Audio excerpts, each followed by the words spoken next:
Today I continue talking about the Kingkiller Chronicle by Patrick Rothfuss. Previously, I made a video about the first book in the series, The Name of the Wind. I've also talked about the short story, The Lightning Tree. Today, I want to talk to you about book 2 in the Kingkiller Chronicle, The Wise Man's Fear. I give this book 5 out of 5 stars. I'm just going to go ahead and say that here at the beginning. Though I do want to say, I know that the book has some flaws. I don't care. I just don't care about the flaws. I'm happy to discuss them, to recognize them, but I enjoy the character so much, the main character, as, to me, the best rogue in all of fantasy literature. His name, whether it's Quavoth or Quavoth, however you want to pronounce it. There's this great quote from the first book, which got me very excited to read the second book, because only so much happens in the first book. But let me go ahead and give it to you. My name is Quavoth. I've stolen princesses back from sleeping borrowed kings.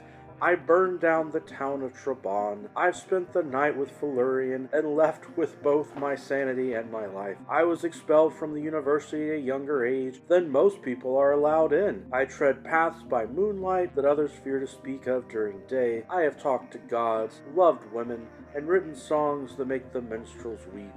You may have heard of it. So from that quote, you should understand we're dealing with an arrogant narrator, okay? We're dealing with a character who is full of himself. But also, in the first book, you only get some of those events. And so in the second book, it's like, alright, let's get to action and get some more of those events. I was expecting for him to quickly in the second book get expelled from the university and move on with those adventures.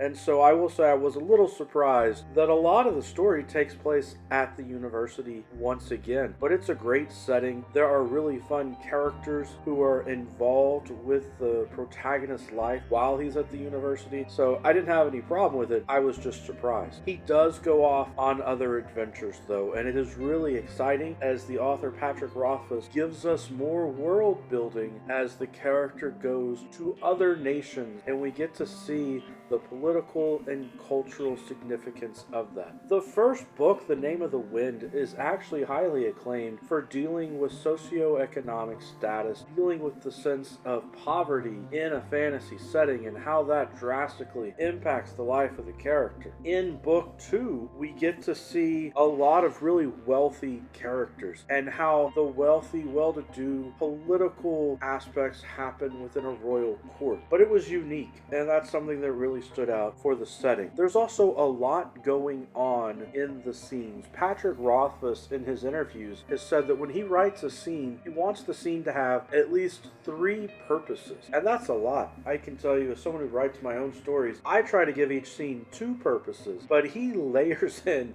at least 3 purposes for each scene. Thus, if you want, you can scour the internet, whether it's YouTube videos or Reddit forums or wherever you go on the internet, to find people discussing the lore that is kind of hidden in the Kingkiller Chronicle. These different stories and songs, children's stories and ideas that do weave together to unlock some secrets and mysteries. I do know that one of the greatest criticisms of this book is that Patrick Rothfuss has the protagonist engage in quite a large amount of love-making with this fairy creature, this kind of fey queen. It did get to be a little repetitive and a little too much. I understand that. Some people criticize the story as the character not having really developed or learned from his lessons like he should have. And I was surprised when I heard that criticism. I can understand it and respect it, but there's a duality in this book. Remember from the first book, it continues that actually you've got an older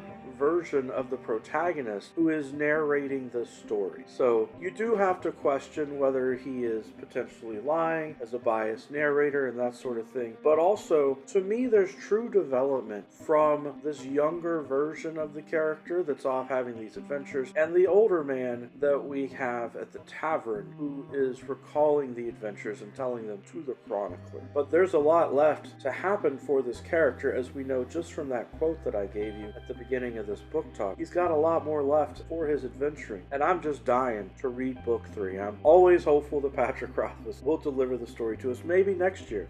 It's been a great book talk today, every day. is a good day for a book talk. Peace.